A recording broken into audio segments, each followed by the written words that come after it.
حادثہ وہ جو ابھی پردہ افلاک میں ہے، علامہ فرماتے ہیں عکس اس کا میرے آئینہ ادراک میں ہے۔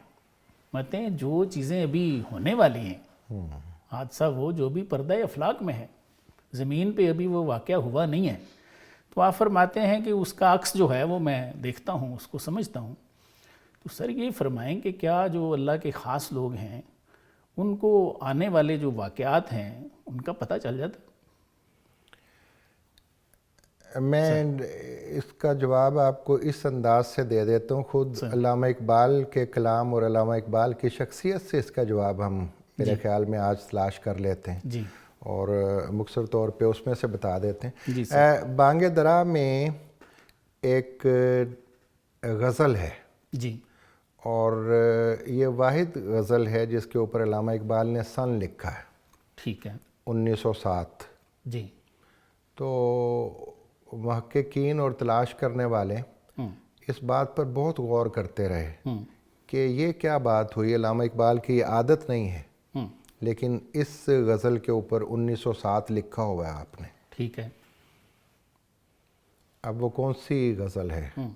دیار مغرب کے رہنے والوں، خدا کی بستی دکان نہیں ہے، واہ، کھرا جسے تم سمجھ رہے ہو وہ اب ذرے کم عیار ہوگا، تمہاری تہذیب اپنے خنجر سے آپ ہی خودکشی کرے گی، جو شاخ نازک پہ آشیانہ بنے گا ناپائیدار ہوگا۔ ٹھیک ہے، اور چند سال 1931 میں جب گول میز کانفرنس کے سلسلے میں علامہ اقبال، میں انہی کی زبانی آپ کو یہ بتا رہا ہوں ساری بات، صحیح، گول میز کانفرنس کے سلسلے میں جب آپ برطانیہ میں تھے جی، تو وہاں ایک مجلس میں آپ کو بلوایا گیا، دعوت دی یونیورسٹی میں، وہاں آپ نے تقریر کرتے ہوئے یہ بات کہی کہ آج سے کئی سال پہلے، غالباً 1907 میں نے کچھ پیش گوئیاں کی تھیں واہ، جو حرف بہ حرف درست ثابت ہو چکے ہیں۔ بالکل ایسے، بالکل ایسے، تو اللہ کا ولی جو ہے، اللہ کا خاص بندہ جو ہے، عالم جو ہے، وہ بالکل آنے والے زمانے کو دیکھ لیتا ہے۔ بالکل ایسے، اور کیا آج یہ ثابت نہیں ہو گیا کہ تمہاری تہذیب اپنے خنجر سے آپ ہی خودکشی کرے گی، جو شاخ نازک پہ آشیانہ بنے گا ناپائیدار ہوگا۔ آج وہ سارے سر پکڑ کے رو رہے ہیں کہ ہم نے اپنے خاندان کے ادارے کے ساتھ کیا کیا، صحیح، ہم نے اپنی نوجوان نسل کے ساتھ کیا کیا، ہم اپنی نوجوان نسل کو کس راستے پر لے گئے ہیں صحیح، کہ آج باپ اولاد کو اور بیٹا باپ کو اور بیٹی ماں کو اور بیٹی باپ کو اور باپ بیٹی کو پہچانتا تک نہیں۔ صحیح۔ تو حضرت نے یہ پیشگوئی پہلے فرما دی، پہلے فرما سر میں اس کو کوریلیٹ کروں گا کہ یہ بھی قرآن میں موجود ہے، لیکن شاید ہمیں وہ چیزیں نظر نہیں آتی یا ہم پڑھتے نہیں ہیں۔ سورہ فصلات کی آیت ہے 30 اور 31، وہ دونوں اسی پہ ہیں۔ ٹھیک، تو ایک ہم پیش کر دیتے ہیں، وہ ایک بھی کافی ہے، دونوں بھی کی جا سکتی ہیں ویسے، کہ اللہ تعالیٰ کے یہ جو خاص لوگ ہیں جیسے انبیاء اور اولیاء ہیں، یہ نام یافتہ ہے نا، انعمت علیہم میں یہ شامل ہے، ایسے ہی ہے۔ تو ان کو یہ کیسے یہ کر لیتے ہیں؟ ان کو اللہ تعالیٰ صاحب الہام بنا دیتے ہیں۔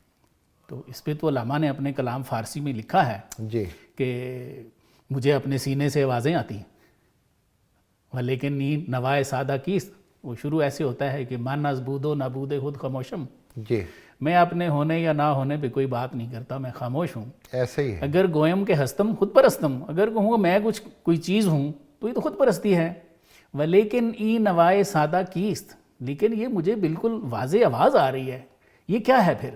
جی، کسے در سینمی گوید کے ہستم، کوئی میرے سینے میں کہتا ہے میں زندہ ہوں، میں ہوں، میرے سینے میں کوئی کہتا ہے، تو وہ حضرت سنتے ہیں۔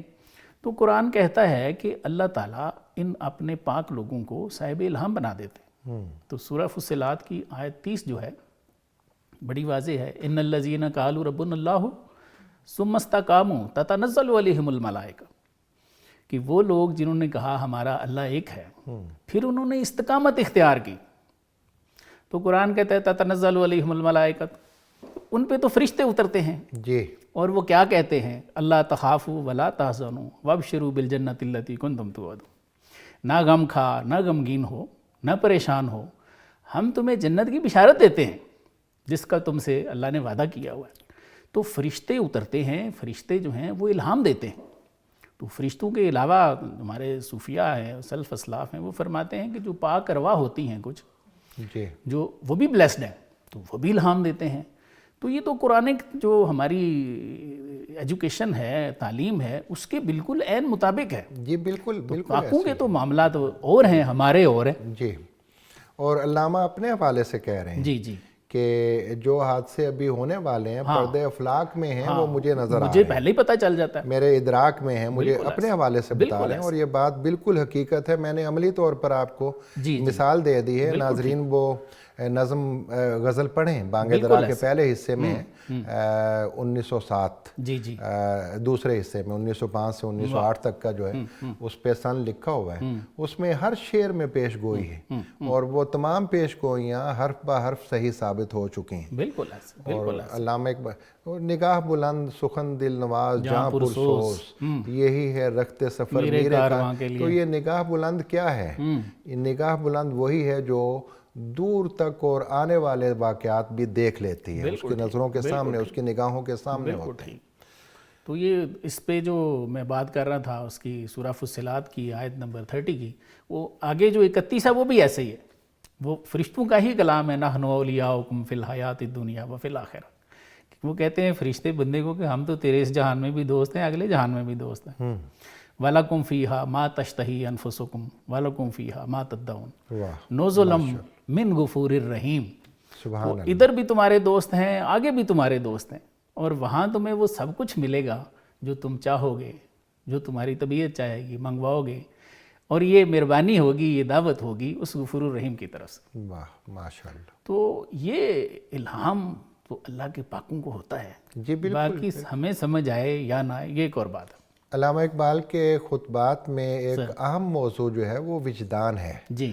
اور وجدان یہی ہے انٹیوشن، جی کہ اس کے ذریعے آپ اس مقام پر پہنچ جاتے ہیں بالکل ایسے. کہ افلاک سے آتا ہے نالوں کا جواب آخر. یہ الہام ہے. جی جی. افلاک سے آتا ہے نالوں کا جواب آخر، اٹھتے ہیں حجاب آخر، کرتے ہیں خطاب آخر، اٹھتے ہیں حجاب واہ آخر. تو یہ الہام نہیں تو اور کیا ہے؟ اور کیا ہے.